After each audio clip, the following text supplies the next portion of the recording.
Olá, ouvintes do ManuCast. Recebemos hoje Isabela de Roldão, a primeira vice-prefeita do Recife. Isabela é uma figura inspiradora, com uma carreira que abrange direito, nutrição e política. Ela trabalha incansavelmente pela sustentabilidade e igualdade como mãe de Luca, Cleo e Nina, tutora de Toby, Blue and Heroes. Líder embaixadora para o América do Sul na Cities Climate Finance Leadership Alliance. Ela oferece uma perspectiva única sobre como criar um futuro mais justo e verde. Preparem-se para uma conversa cheia de insight e inspirações. Bem-vinda, Isabela. Tudo bom? Tudo, Manu. Alegria estar aqui. Um prazer enorme lhe ter aqui, de verdade. Conseguimos conciliar nossas agendas. Verdade. Né? Difícil, mas deu certo. Deu certo. O importante é que você está aqui.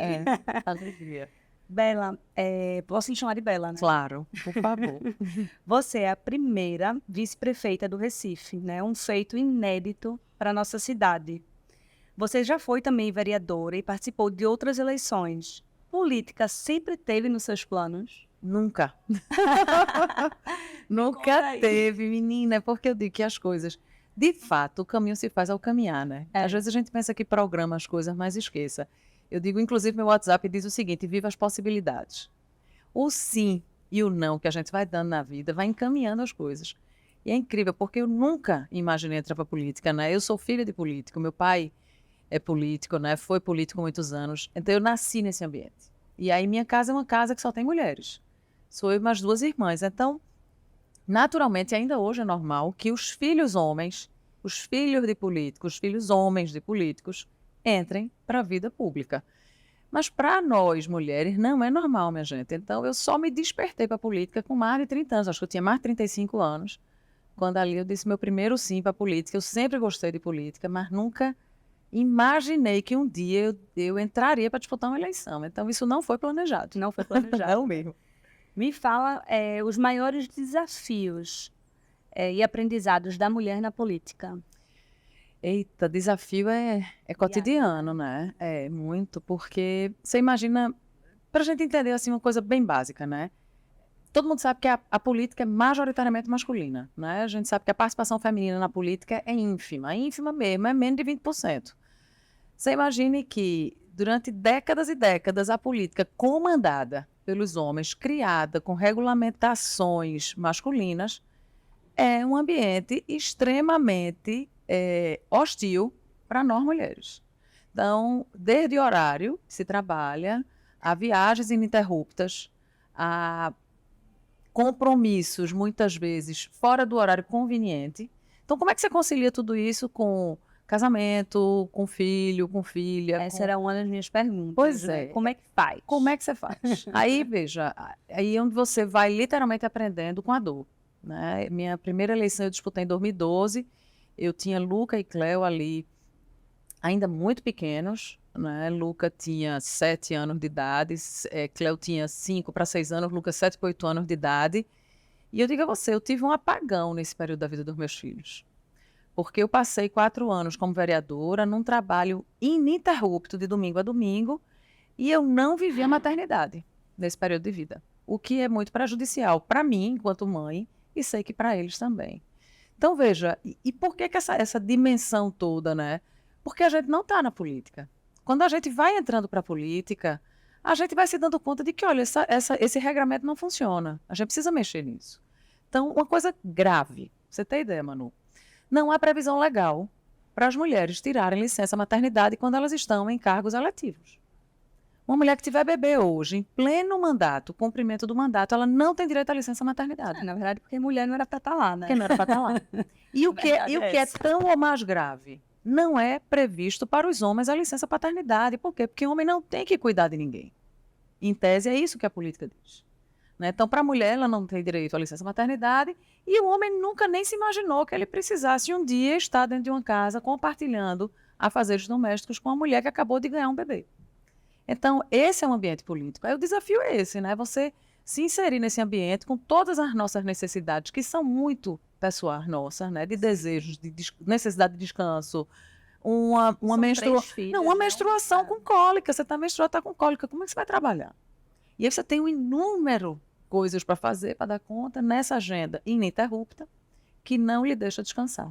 E aí você tem filho, aí você tem marido, e aí você tem... ainda esposa. Pois é, ainda tem as suas questões pessoais de cuidado com a saúde, de cuidado com a alimentação. Então, isso é uma exigência tremenda, mas é isso, a gente vai... Eu me adapto a algumas coisas, outras coisas eu não me adapto, aí eu me rebelo, aí eu tento fazer do meu jeito. Surta muito. Eu não surto, não, eu choro. Eu choro, e aí que bom que eu choro, porque aí eu consigo... fora, né? eu consigo dar uma limpada, mas com todas as dores desses 12, 14 anos de política agora, né? 2024 está fazendo 14 anos que eu entrei para a política efetivamente, eu fui sentindo na pele e me organizando. Isso aqui não adianta, eu não vou fazer. Eu digo que eu cansei de equilibrar tantos copos, tantos pratos com 2 mãos. Então, é por parte.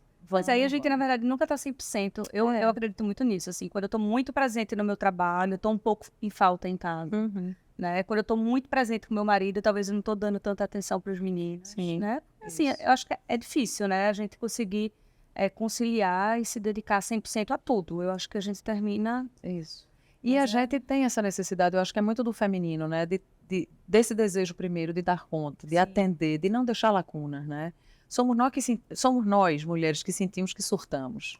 Homem não pensa que está ficando louco. A gente pensa todo o tempo. Será que eu não me comuniquei bem? Será que eu não falei direito? Será que eu estou ficando doida? O que é isso que está acontecendo?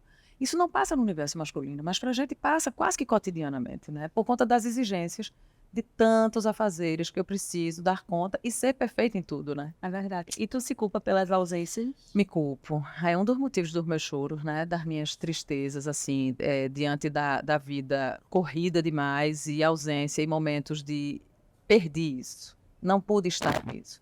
Nina, que é minha filha caçula, que só tem 5 anos, eu perdi Dia das Mães já algumas vezes na escola. Ela só tem 5 anos. Pois é, não é fácil, não. Não. E teus filhos, eles têm noção do que você faz? Eu acho que ainda não. Mesmo o mais velho, Manu, meu filho mais velho está com 20 anos, né? E Cleo está com 18 anos hoje, agora 18 anos, e Nina 5 anos. Eu acho que eles ainda não entendem a dimensão, nem eu entendo a dimensão disso tudo. E eu acho que é uma das coisas que me confortava nas ausências, quando Luca e Cleo eram mais novos, me confortava de dizer, e eu dizia a eles quando me questionavam, mas mamãe, você não está com a gente, mamãe, eu dizia, olha, eu estou trabalhando para tanta gente, né? Eu sinto falta de vocês, mas eu estou trabalhando para tanta gente que certamente um dia vocês vão entender a dimensão disso tudo, sabe? É uma situação delicada, né?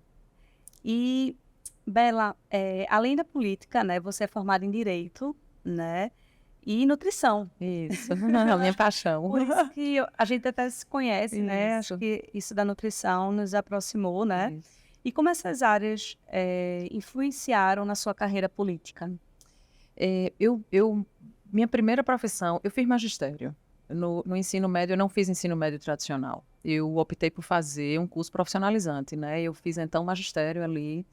E no último ano do magistério, eu comecei a dar aula, porque à época a gente podia assumir sala de aula. Então, eu era estagiária de uma escola do Estado e a professora precisou se licenciar. Então, ali, com 18 anos, eu fiz um primeiro contrato temporário com o Estado de Pernambuco, como professora. À época da 4ª série, né? Hoje, 5º ano. E eu assumi essa sala de aula por 6 meses, terminei o curso de magistério e comecei a dar aula. Passei 2 anos trabalhando no colégio que eu tinha estudado, minha vida toda, que foi o Vera Cruz. E passei na faculdade de pedagogia, que era o que eu queria fazer. Eu queria ser professora, efetivamente. E aí, com a história do curso de pedagogia, eu apaixonadíssima, mas aí me veio a paixão pelo direito. Eu tive muita vontade de fazer direito. Eu sou formada em Direito, Em sabia? direito também, né? Tá vendo? Temos muitas coisas em comum aí. Pois aí eu fui pro direito e me apaixonei pelo direito. O direito é apaixonante, né? Todas as cadeiras que eu pagava, eu dizia, minha gente, eu vou trabalhar nessa área. Eu vou advogar nessa área. Isso era de penal a tributário, tudo. Pois é, penal é apaixonante, né? Enfim, e aí eu me formo, fui ser juíza conciliadora, na época eu chamava, né, juíza conciliadora, que são as conciliadoras de juizado especial. Trabalhei como conciliadora, amei. Para mim foi a função, assim, no mundo jurídico que eu mais me apaixonei. E aí fui advogada depois. Veja, eu sou apaixonada pelo direito, acho ele extremamente importante. Para mim, eu acredito que todo cidadão deveria fazer pelo menos um pedaço da grade curricular, né? Uma base mínima, né? de direitos e Pra deveres, vida, né, né? para a vida. Também concordo com você. Para a vida, para um casamento, Isso. né? Para uma empresa que não foi bem Uhum. sucedida. Eu acho que são fases que você Ah, passa, né? Que é de extrema importância, né? isso, são muitos ensinamentos, Muito, né? muito, muito. Pois é. Mas aí eu me tornei vegetariana, ali em 2014. E com a história de eu ter me tornado vegetariana, eu começo a falar um pouco sobre essa coisa da alimentação e começo a discutir, então, na minha vida política, a questão da sustentabilidade. Aí me veio, então, um desejo, em 2018, de voltar a estudar. E eu queria fazer nutrição, porque eu queria, primeiro, provar para mim, para as pessoas, que eu não precisava necessariamente comer carne para ser uma pessoa saudável. Sim. E eu estava grávida de Nina. Eu engravidei de Nina em 2017, final de 2017, Nina nasceu em 2018. E eu dizia, eu preciso, porque a minha mãe dizia, essa menina vai nascer fraca, você não come carne, essa menina não vai crescer. E eu dizia, mãe, essa menina está ótima, essa menina está bem nutrida, porque eu como bem, eu me alimento bem, né? É porque as pessoas ainda têm a ideia, né, de quem é vegano ou vegetariano, né? São desnutridos, não Pois conseguem é. fazer o aporte Isso, nutricional necessário, né? necessário.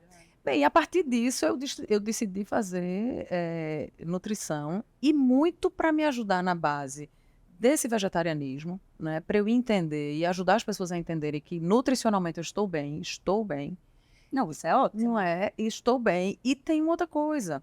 A pauta da sustentabilidade, ela está, na minha concepção, diretamente ligada com a forma como nós nos alimentamos. Total. Bela, eu não tinha noção disso, né? Quando eu fui estudar Hum. culinária natural no Rio de Janeiro, foi quando eu pude entender sobre sustentabilidade, porque, na verdade, eu tinha uma educação que era assim, não jogar lixo na rua, não poluir o mar, mas não tinha ideia do meu ambiente, o que causava, impacto, o né? impacto que isso causava. Quando eu fui estudar na Nós Escola, que é uma escola no Rio de Janeiro de culinária natural, que é uma escola vegetariana, foi lá que eu tive todo o meu conhecimento, de fato, porque... E aí aquilo foi porque eu me apaixonei e disse assim, não, eu quero abrir um restaurante e vai ser com essa filosofia, porque foi algo que eu me identifiquei, né? Até que muitas pessoas acham que eu sou vegetariana, muita gente pergunta, mas assim, eu não sou, mas eu sou uma admiradora, assim, enorme, porque é muito ligado ao meu ambiente, né? E as pessoas não têm ideia, né? Não, a gente ainda não consegue fazer essa conexão, né? Inclusive, meu trabalho de conclusão de curso, eu me formei fez um ano agora em dezembro, né? Que eu terminei a faculdade. E, assim, meu trabalho de conclusão de curso, porque a minha teoria é o seguinte, o primeiro lixo que eu gero é para dentro. Sim.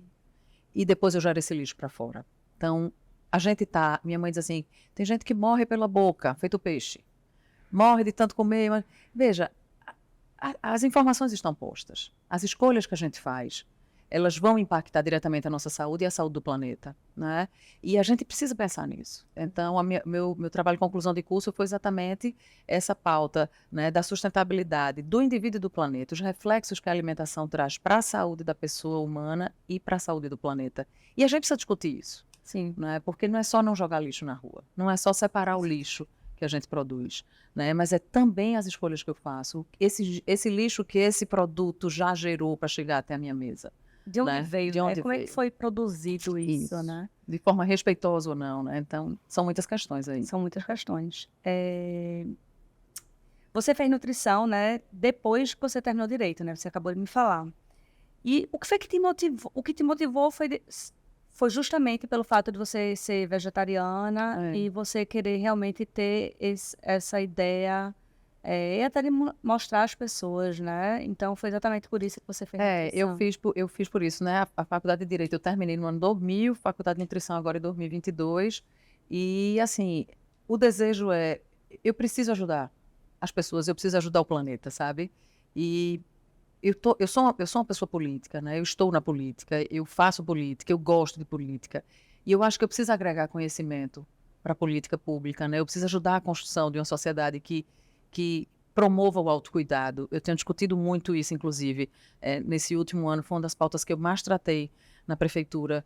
Por exemplo, a gente precisa tocar no assunto de cuidar de quem cuida. Eu preciso cuidar das servidoras e dos servidores. Eu preciso ajudar as pessoas que trabalham no serviço, na ponta, a entender que o autocuidado é essencial. Primeira coisa, eu cuido de mim.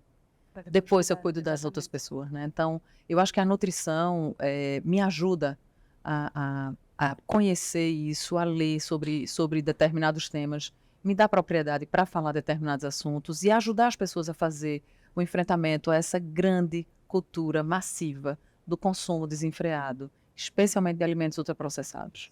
Né? Ô, Bela, e como foi esse processo de você se tornar vegetariana? Foi lindo, minha gente, super simples, eu não sofri.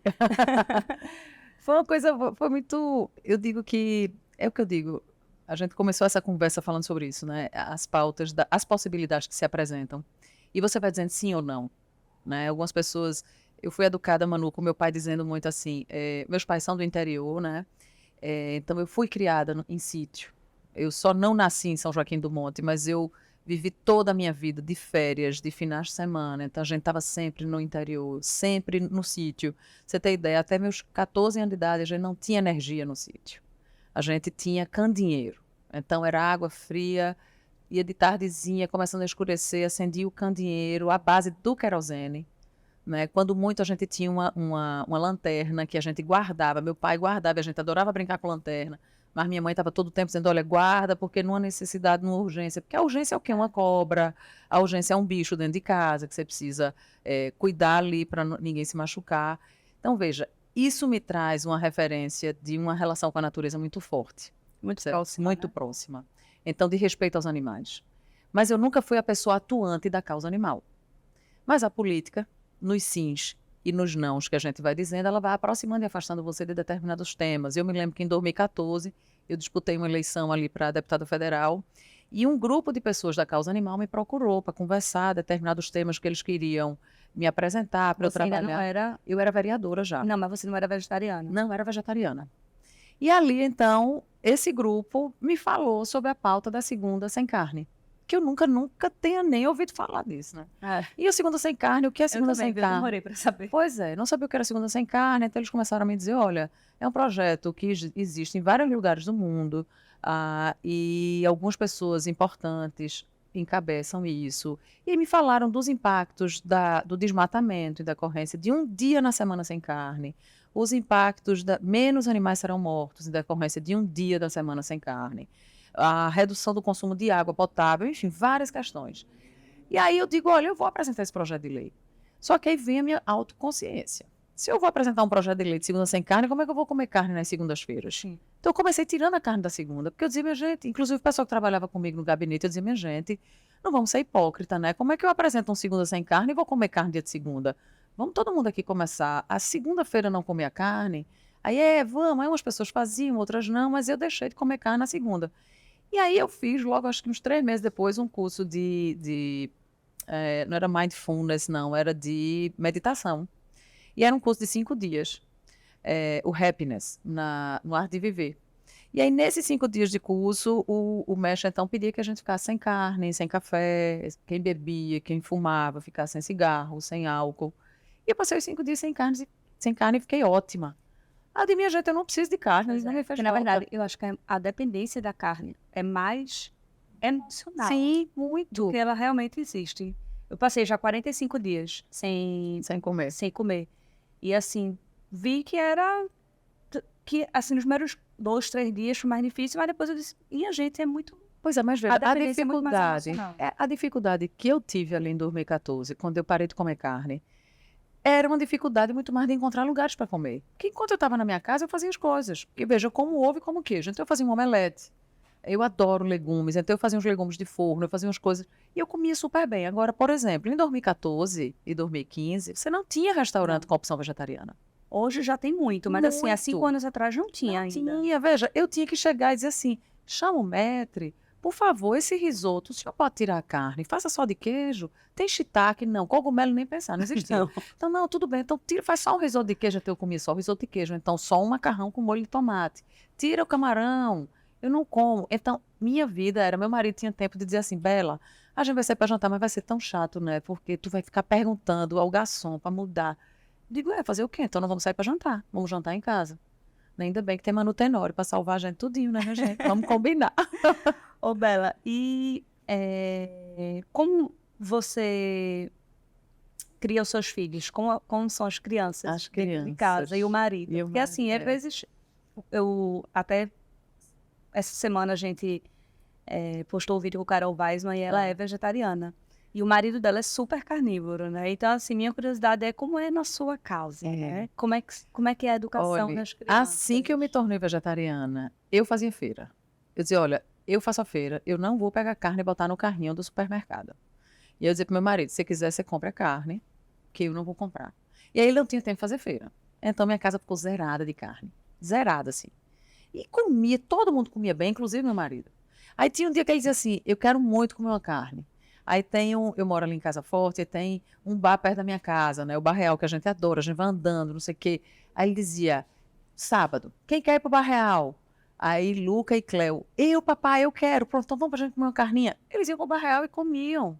E eu Mas dizia, você ia? às vezes eu ia, às vezes eu não ia, porque aí o Bar Real também não tinha opção para mim. Hoje tem. Tem uns legumezinhos lá na brasa que delícia. Mas não tinha. E eu dizia, eu vou para lá para comer batata frita? Eu vou para lá para comer só pão de alho? Então eu não vou, porque eu também quero comer bem, eu quero ter prazer comendo. Eu digo que o prazer da alimentação tem que ser antes, durante e depois, sabe? Tu tem que olhar e dizer assim, que coisa deliciosa. Você tem que comer e dizer, nossa, que delícia. E no final você tem que dizer, cara, que feliz que eu comi isso. Que eu tô bem. Tem coisa pior do que tu terminar uma comida e dizer, minha gente, para que eu comi isso? Meu Deus, eu tô empachada. Então, eu acho isso péssimo. Então, essa foi a vida. E eles comiam carne uma vez ou outra e a gente se administrava. Hoje em dia, muitas vezes, a gente almoça em casa, os 5. Nina foi vegetariana até os 3 anos de idade, nunca tinha comido carne. E ela dizia, eu sou igual à minha mamãe, a gente não come bichinhos, né, mamãe? Eu disse, meu amor. Com os 3 anos, meu marido me convenceu a dizer, Bela, vamos deixar ela comer. Eu digo, então tá, libera. Mas assim, tem muitos dias na minha casa que não tem nada de carne. E todo mundo come o que está na mesa. Porque eu também fui educada por uma mãe que dizia assim, comida a gente escolhe em restaurante. Em casa a gente come o que está na mesa. Então a ordem é essa. Ou então, se quiser, levanta e vai fazer. Como eu tenho 2 filhos já adolescentes, adultos, de 18 e 20 anos, eles têm mais autonomia. De dizer, mamãe, eu vou fazer meu almoço hoje. Faça. Mas o que tem está posto. Então, vegetariana em casa, só você, né? Só eu. Mas todo mundo passa por momentos vegetarianos na minha casa. Que inclusive, inclusive meus convidados. Muitas vezes querem almoçar na minha casa para dizer, eu já sei que eu só vou comer mato. Eu digo, confia, vem comer. E eles comem assim, de dizer, minha gente, é uma delícia. Eu digo, eu não estou dizendo, ninguém precisa comer ruim, porque não come carne. Mas é porque as pessoas têm ainda aquela consciência de ter que ter a proteína animal no prato e achar que o estrogonofe tem que ser de frango, de carne, que poderia ser de grão de bico, que é maravilhoso, né? Tem tantas possibilidades. Mas você ajuda a gente nisso, Manu, de verdade, porque vir comer aqui é um espetáculo, né? Você dizer, minha gente, acredita que isso é de grão de bico, por exemplo, né? Tem uns que tu fizesse que eu recebi de cenoura. De cenoura. Nossa Senhora. Não leva grão de bico, né? Que é um tradicional, leva grão de bico. Mas esse de cenoura, minha gente, faça propaganda, porque minha irmã vai comer na minha casa, ela quase que come o pote todo. Eu digo, Juliana, vamos compartilhar. Espetáculo. Bela, você tem um trabalho muito focado, né, na primeira infância. Quais iniciativas e políticas para melhorar a vida das crianças no Recife? Minha gente, veja, falar de primeira infância é falar de futuro, sabe? É verdadeiramente entender que do 0 aos 6 anos de idade é uma janela de oportunidade de formação e os estudos da neurociência mostram, né, que de 0 a 2 anos, mais de 70% das sinapses cerebrais estão em formação de uma criança. Então, o estresse tóxico, né? O excesso de estresse, a falta de alimentação adequada, a falta de atenção, de amor e de estímulo, queima neurônio. Então, a gente precisa cuidar disso, né? Primeiramente, pelo amor que a gente tem às crianças, né? Por saber que o momento é esse que as crianças estão vivendo. Mas também de entender que essa criança vai virar um adulto. E esse adulto pode vir a ser um adulto sequelado em decorrência da falta de cuidado com esse período maravilhoso da vida deles e delas. E aí, uma das coisas que eu bato muito, sabe, Manu? A primeira infância já começa no ventre de uma mulher. Por isso que o meu foco na primeira infância, todas as vezes que eu posso falar, é reforçando que a primeira infância, o foco na primeira infância tem que ser a mulher. Porque ainda hoje no Brasil, a responsabilidade de criar continua sendo nossa. Verdade. Poucas famílias, os homens participam de forma ativa na criação e no cuidado com essa criança. Então, fortalece essa mulher que tu vai ter uma criança forte. Cuida dessa mulher, empodera essa mulher, que consequentemente essa criança vai ser empoderada. E aí entender que a primeira infância já começa na barriga. Então, cuida dessa mulher, ajuda ela a passar pelos momentos difíceis da gestação, mulheres que enjoam, mulheres que são abandonadas porque estão grávidas, né? Mulheres que trabalham exaustivamente, que não se alimentam bem. Cuida disso. E aí, estímulo à política pública de cuidar da primeira infância é a responsabilidade que a gente tem de enxergar que este momento é sagrado, precisa ser cuidado e a gente precisa aprender que criança, bebezinho, não é bobinho, não. Ele está entendendo tudo, ele está aprendendo tudo. Então, o estímulo, absorvendo tudo, é uma esponja. Então, o estímulo a cantar, a amamentar olhando no olho, sabe? A ler histórias, a acessar, a brincar com essa criança, a se conectar com ela. Uma coisa péssima, né? As telas têm atrapalhado muito isso. E às vezes, assim, os pais dão esse acesso de tela até muito antes dos 2 anos de idade. Né? O que é proibido, né? Dos 0 aos 2 anos de idade, criança, bebê não devia pegar numa tela de celular, de TV, de tablet, de computador, nada, minha gente. O que bebê precisa é de atenção, é de olhar no olho, é de cantar, de contar história, de ser amamentado, né? Claro, se possível, para as mulheres, para as pessoas que podem amamentar. Enfim, então, esse é o foco da primeira infância, sabe? É entender que essa criança não é um bebezinho bobinho, que não precisa de nada, só trocar fralda, comida e pronto. Não. Estímulo, estímulo, estímulo. Isso é fantástico. E o que é que a gente não tem e que você desejaria muito ter? E o que a gente tem e pouca gente sabe? Eita, nossa senhora, o que a gente Nessa tem primeira infância. nessa primeira infância, o que é que a gente tem e poucas pessoas, como é? O que a gente não tem e que você desejaria muito ter, né? E o que a gente tem e pouca gente sabe. Voltado para a primeira infância. Voltado para a primeira infância. Olha, o que a gente tem e que está dentro da gente, por exemplo, é o leite materno. E Tem mãe que nem quer amamentar. não quer. E aí vem essa coisa, porque a indústria, minha gente, da alimentação, ela é muito forte, né? Então, veja, eu tenho certeza, eu tenho plena convicção que nenhuma mãe compra um chocolatezinho, que eu não vou dizer a marca, de caixa, para dar para o seu bebê, um leitinho achocolatado para dar para o seu bebê, achando que aquilo vai fazer mal. Quando a gente sabe que metade daquela caixinha é açúcar. Nenhuma mãe vai botar refrigerante numa mamadeira para dar para o seu bebê achando que aquilo faz mal, quando a gente sabe que aquilo também é uma bomba de açúcar. E que é zero nutritivo. Né? E aí, o que a gente tem? É o alimento mais barato e mais completo da vida, é o leite materno.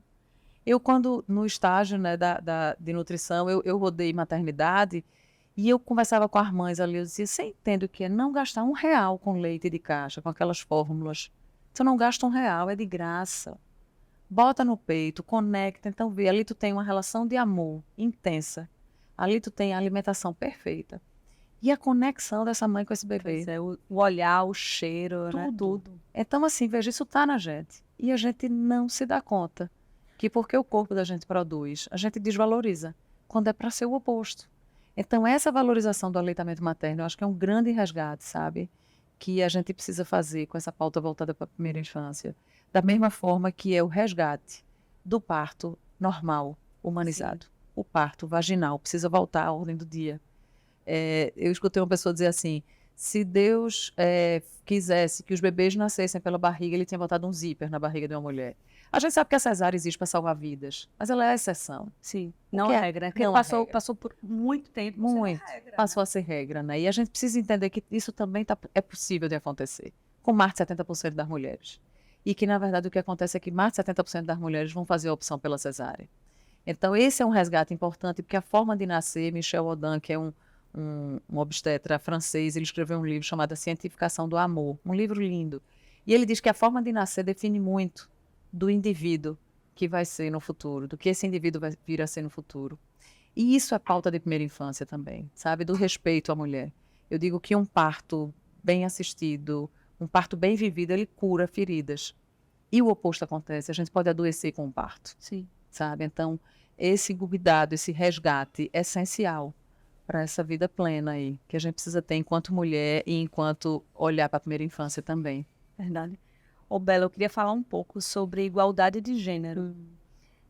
As mulheres são a maioria no Brasil, né? Mas não ocupa espaços representativos, como você mesmo disse, até na política, né?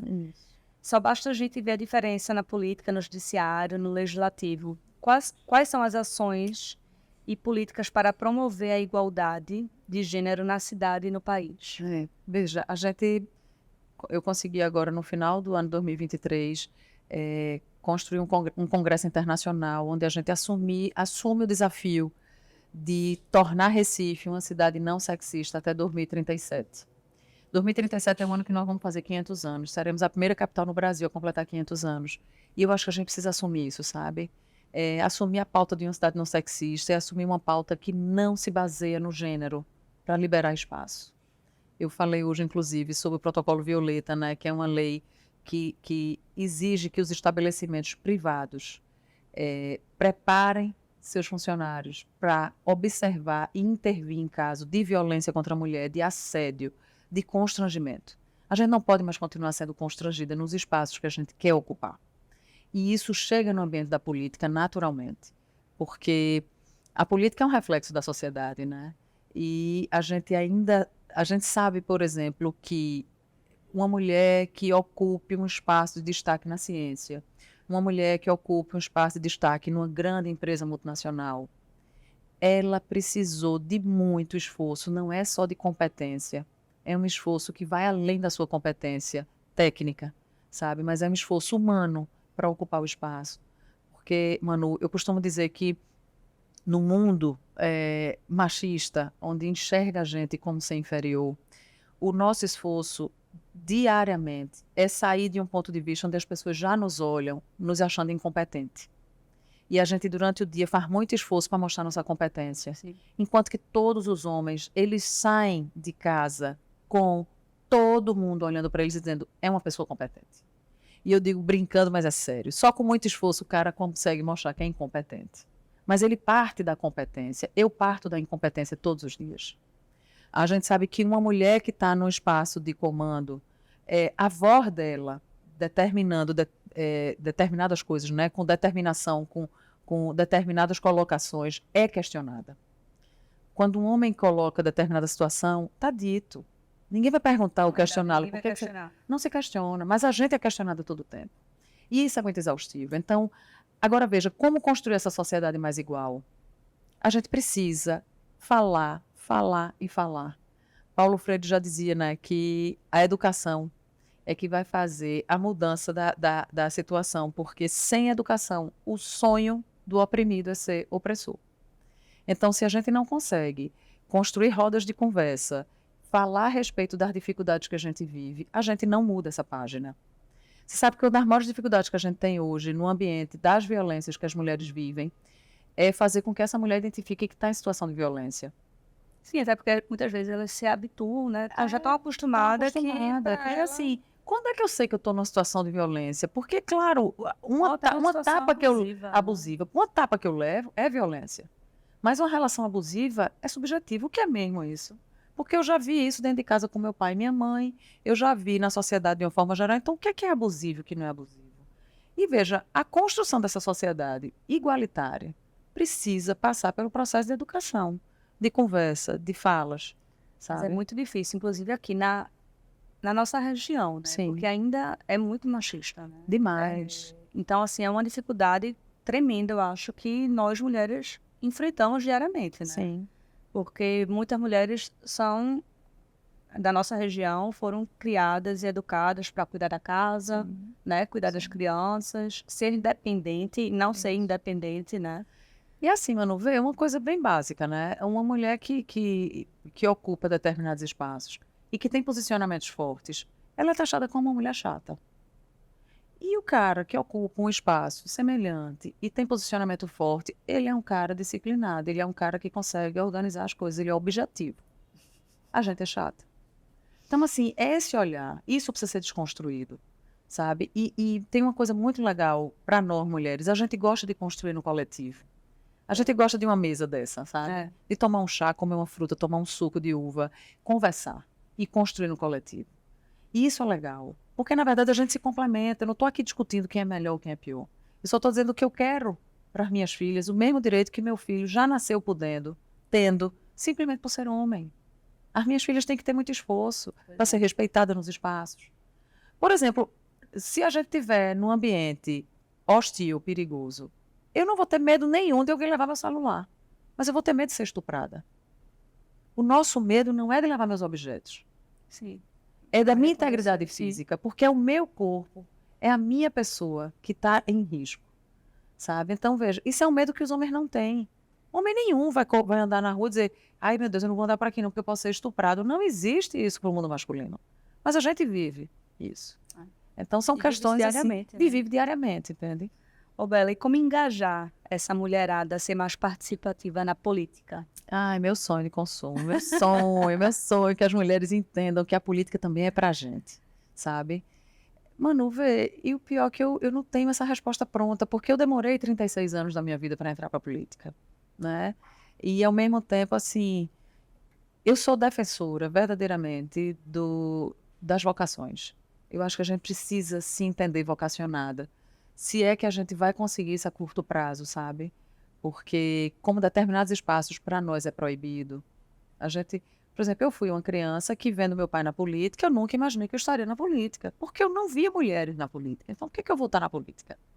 É a mesma coisa de uma menina lá com seus... Eu lembro que minha filha Maria, novinha, numa eleição, acho que foi, sei lá, presidencial, ela disse, mãe, pode ter presidente mulher? Olha aí, pronto. Aí como é que você vira para as crianças? Diz assim, pode, meu amor, como se eu não vejo ninguém? Então, como é que eu me inspiro para chegar lá? É a mesma coisa você olhar para uma profissão assim, sei lá, imagina a engenharia há 40, 50 anos atrás, onde majoritariamente ali 90% eram homens. Não, você não vê acho que a gente não vê uma pedreira. Pronto. Mulher, Como é que você né? quer ser pedreiro e você é boa, você assenta bem uma cerâmica, uma coisa, um piso? Mas quando é no mundo que tu vai imaginar que tu vai fazer formação para isso? Aí para onde é que a gente vai? Para o campo do cuidado. Por que os cursos da área de saúde são lotados de mulheres? Que é o campo do cuidado. Então, por que o magistério, por exemplo, os cursos de pedagogia? Quem é que vai ser professora? A grande maioria são mulheres. Porque é aquilo que a gente entende que é normal, que é onde a gente se encaixa. Então, é desafiador. Agora, o que eu acho é, a gente precisa conversar sobre isso. A gente precisa reencantar as meninas, sabe? E despertar as competências e as vocações. Para quem sabe aí, essas mulheres despertarem e vir-se embora para a política com a gente. Ô, Bela, qual é o seu papel como embaixadora para o American Sul da Cities Climate Finance Leadership Alliance? Isso é, minha filha, é um nome gigante isso, viu? Eu usei meu inglês todinho. Todinho. Esse a gente usa em inglês mesmo, porque é um nome gigante. Eu fui convidada pela primeira vez, o Brasil tem uma representante escolhida da América do Sul, né? E essa representante sou eu, para representar a América do Sul nessas discussões globais acerca da pauta da sustentabilidade, né? A Alliance, ela é um conglomerado de instituições internacionais que tem assento no Conselho para discutir pautas internacionais e locais acerca da sustentabilidade. Então, muitas viagens que eu faço, eu coordeno relações internacionais na Prefeitura do Recife e sou muito chamada para falar sobre as pautas de sustentabilidade de gênero, né, que estão muito ligadas, inclusive, né, está tudo muito interligado, porque eu digo que não há que se discutir sustentabilidade sem se falar de igualdade de gênero, né? A base começa na igualdade. E assim, é isso, é interligar as cidades da América do Sul com ações globais que queiram financiar essas ações locais, porque o dinheiro é internacional, as discussões são internacionais, mas a verdadeira mudança se dá na cidade. Então, é essa conexão global com ações locais que eu faço esse intermédio, ajudo cidades, se necessário, a construir projetos e levo essas cidades também nas falas que eu faço para fora do Brasil. E nordestina arretada. Arretada, já pensasse. Cheia de sotaque. O que pode se fazer para melhorar a sustentabilidade aqui da nossa cidade? Tem um monte de coisa que a gente precisava fazer, né? E aí eu acho que passa também pelo processo da educação, sabe? É um desafio a gente conseguir, por exemplo, a gente ampliou hoje dentro da prefeitura o processo de coleta seletiva, não é? Que importante é. Mas tem coisas que vêm antes. Por exemplo, aí tem uma coisa fantástica. Recife já tem mais de 200 quilômetros de ciclovia na cidade, então estimular as pessoas a usarem a bicicleta, a mobilidade ativa na cidade. Então, pequenos percursos que você possa fazer a pé, que você possa fazer de bicicleta, sabe? Estimular nossos adolescentes a irem para a escola de bicicleta. Aí algumas pessoas vão dizer, mas é muito perigoso, os carros não respeitam. Veja, para deixar de ser perigoso, a gente precisa começar a usar, não é? A gente precisa começar a ocupar os espaços. Eu mesmo amo a ciclofaixa. Amo também. Eu amo bicicleta, né? Acho que é um dos maiores prazeres. Então, assim, a gente precisa mexer com isso, sabe? Acho que a sociedade precisa começar a discutir de forma mais integrativa, de que as minhas ações têm impacto no planeta. Porque parece que é tudo muito longe, sabe? Parece que tá tudo assim, não depende de mim, depende de Pois quê, é. minha gente? Então depende de cada uma e cada um de Se cada um nós. fizer um pouquinho, né? Fizer um pouquinho. Então, assim, integrar, né? Eu acho que você, inclusive, nas conversas que você tem feito, né? Aqui você tem trazido Bel, por exemplo, que é uma pessoa entusiasta e vive isso. Então, a gente precisa amplificar essa fala, porque às vezes é muito pouco. Por exemplo, eu tenho uma compostagem na minha casa. Eu tenho também. Pois é, E a gente tem aqui no restaurante, sabia? olha que maravilha. Então, veja, Manu, você também é esse exemplo, sabe? De você conversar com seus colegas aí, com seus pares de restaurante, de pensar nisso. É verdade. Sabe? Então, assim, eu chamo o pessoal do meu prédio, né? Minha gente, vão na minha casa, que vocês vão ver que vocês não vão sentir cheiro de nada. Pois é. O baldinho tá lá, muito bem Super tampadinho. prático. Super prático, minha gente. Eu pago R$ 70 por mês para ter 2 baldinhos na minha Lá em casa casa, também. tirado toda É quinta-feira, Recife né? Minhocas. É Recife Minhocas, com Temos que Fábio. chamar ele aqui. Tem que chamar a Fábio para conversar. Tem, Manu, chame. Então, veja, são iniciativas simples. Imagina se os prédios de classe média, claro que R$ 70, minha gente, para a população mais vulnerável é muito dinheiro. Mas para as pessoas de classe média, elas têm condição de pagar. Aí você Isso imagina já o é. impacto Pois é. que a Isso já gente é um causaria. impacto. É uma grande redução, Ah. sabe, de resíduo que eu lanço. Então, assim, são pequenas ações. Então, por exemplo, conversar com Juliana, que trabalha com só recicla vidro. Caramba, se os Nossos vidros vão para vão lá. para ela, né? Tu imagina se os prédios separassem todos os vidros que são consumidos para Juliana uma vez por semana passar lá e recolher, que também não tem custo. Pois é, não tem custo. Zero. Zero custo. Então, assim, são ações pequenas que precisam ser trazidas, sabe?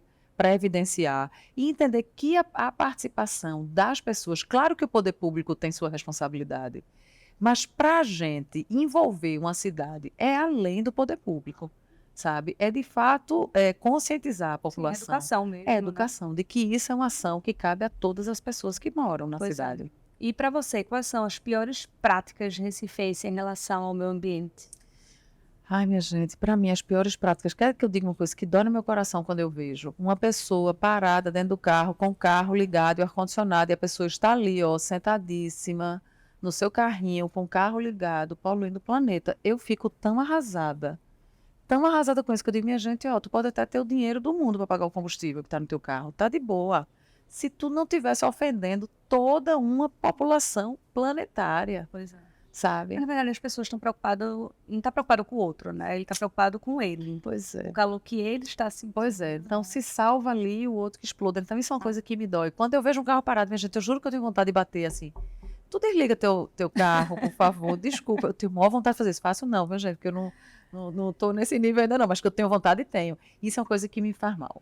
E uma outra coisa que me deixa assim muito angustiada é o desperdício. Veja, eu já não como carne, né? E se eu vou para um ambiente que as pessoas estão desperdiçando aquilo ali, alimento de uma forma geral, eu fico tão enlouquecida. Não, tanto pelo planeta, tanto pela quantidade de pessoas que estão deixando de comer, que não tem um alimento para pôr no seu prato, né? Pois é, E você as tá ali, pessoas né? ali só. São coisas que me deixam agoniada, mas enfim, é isso. É, Fala pra gente sobre os projetos e parcerias internacionais para o desenvolvimento sustentável de Ah, Recife. delícia, adoro. Eu adoro saber assim o que é que o que é que a cidade tá, né? É. O que é que vai acontecer, né? Quais são as nossas mudanças? expectativa Qual é a nossa expectativa, né, para esse É meio isso. ambiente? Você sabe que a natureza não dá saltos, né? A gente começa a construir as relações internacionais, especialmente, são relações que você constitui na confiança. Primeiro que você precisa mostrar para as entidades que querem financiar que a gente tem capacidade de execução, que a gente tem capacidade de construir projeto e de executar projeto. Uma parceria que eu sou apaixonada, né, que fica no Parque Caiara, que são os Jardins Filtrantes. Eu não conheço. Tem que conhecer. É um jardim, é uma ação que existe, por exemplo, para despoluir o Rio Sena, em Paris, certo? É um jardim, verdadeiramente um jardim, com vários tipos distintos de plantas, de flores, e que ali vai passando.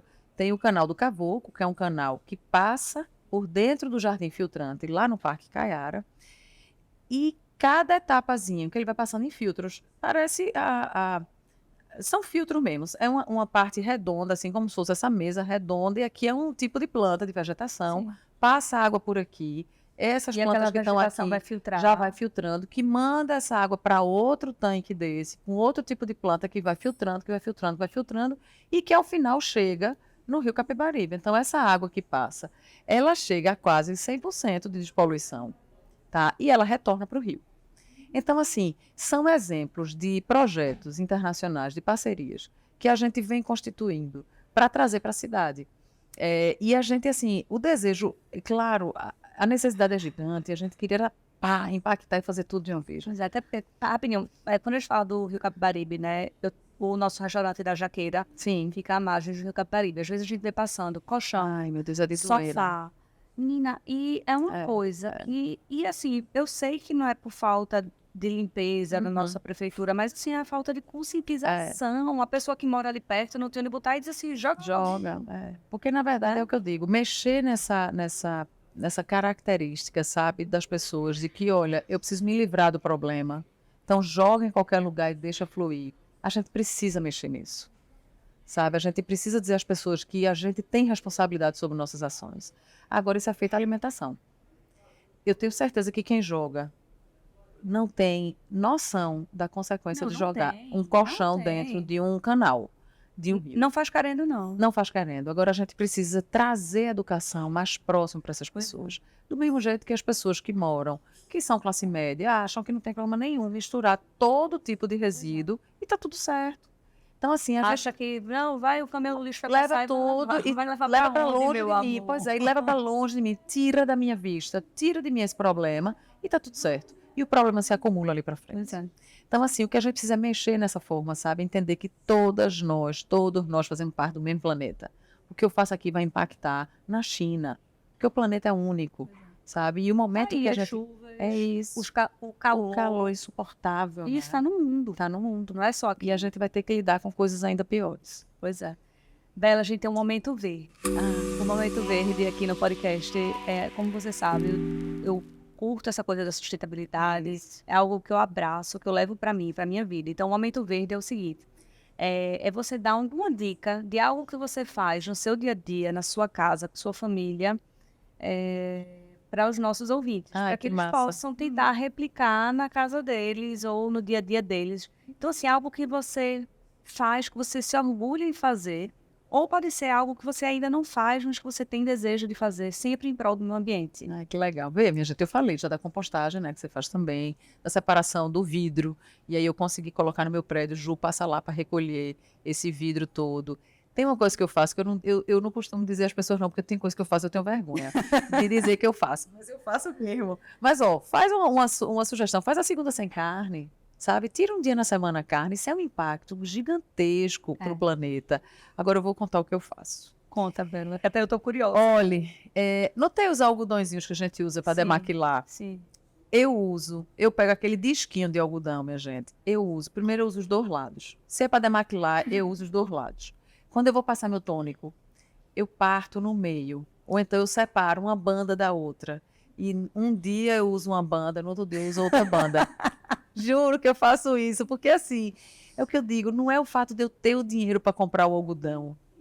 É o que eu estou gerando para esse planeta, sabe? Desse lixo. Então, verdadeiramente, o meu tônico eu passo. Ou eu parto no meio o disquinho, ou eu separo uma banda da Ele outra. separa uma banda. Agora, eu uso muito aqueles disquinhos reutilizáveis Sim. de crochê. Não sei se tu Não, já vem não. Ah, eu vou lhe dar de Ah, presente. me dê. Vamos. Mas já nem precisa lavar também. Lava, você lava. Olha aí, pois me dê de presente, que eu não conheço. Vou lhe dar, prometo. Pois é, mas eu separo o bichinho e uso assim.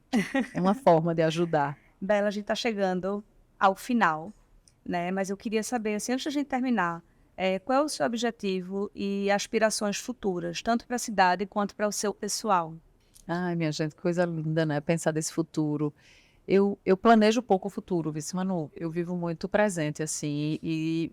na verdade, a gente tem tentado viver mais o presente, né? Eu tenho tentado verdadeiramente, eu digo que a cada dia é sua dor, né?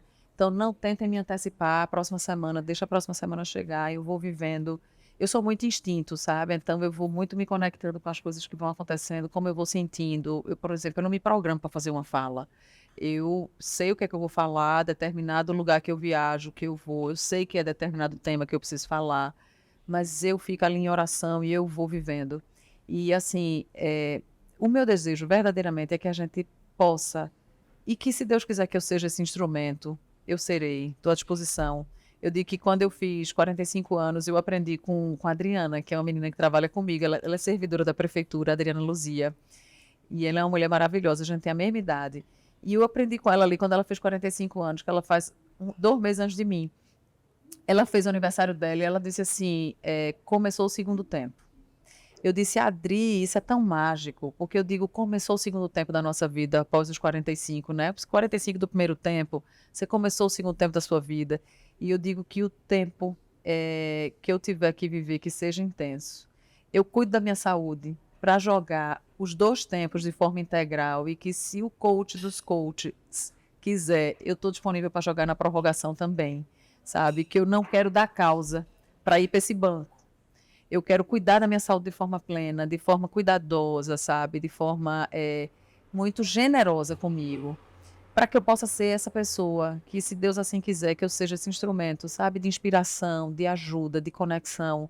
E meu desejo para a humanidade é que a gente volte a se reconectar com a natureza, porque eu fui criada no meio do mato, sem energia, vendo tudo aquilo lindo, maravilhoso. Você, quando dá 5, 6 horas da noite, botar o pé fora de casa e tá o terraço cheio de sapo.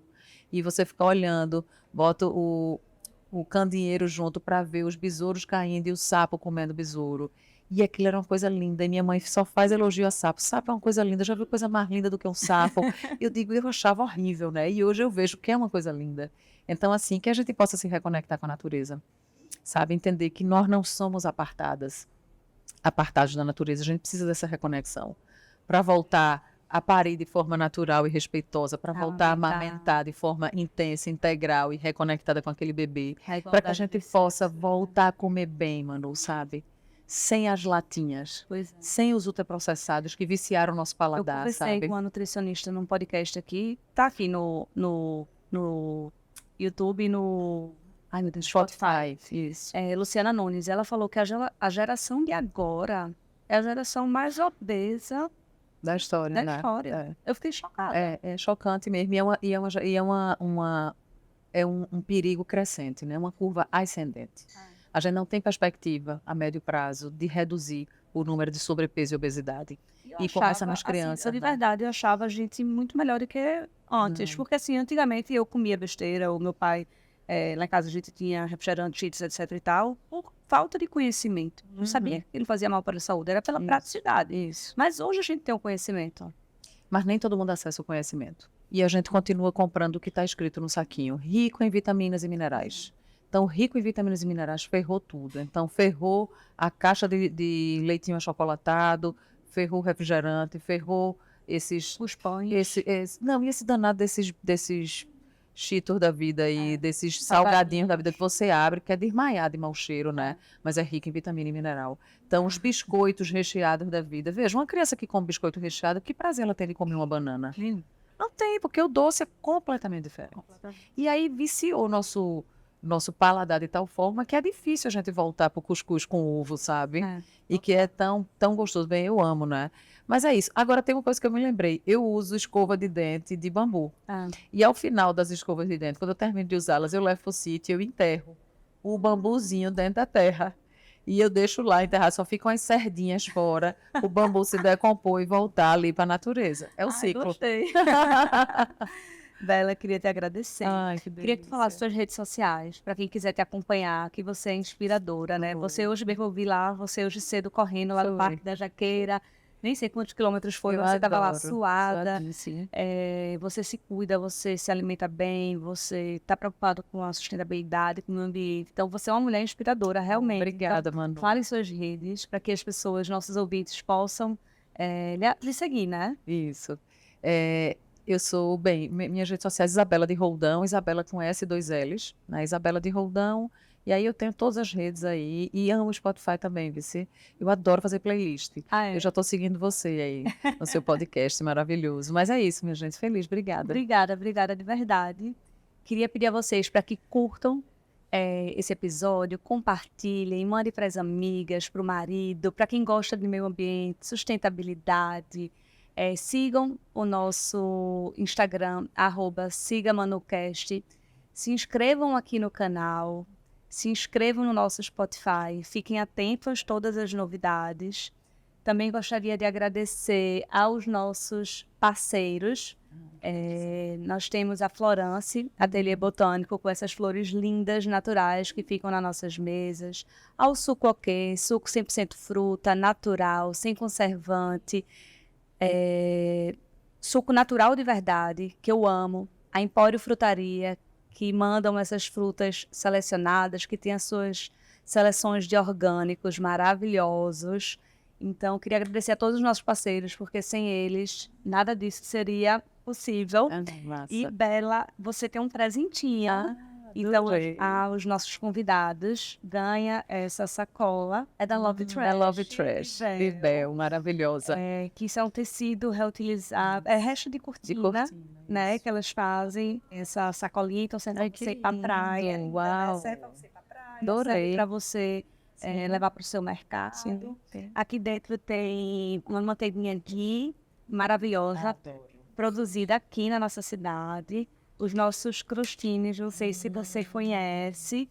E a sua caneca você pode levar. Adoro, Viu? Obrigada por ter vindo. Obrigada. Até a próxima. Tchau!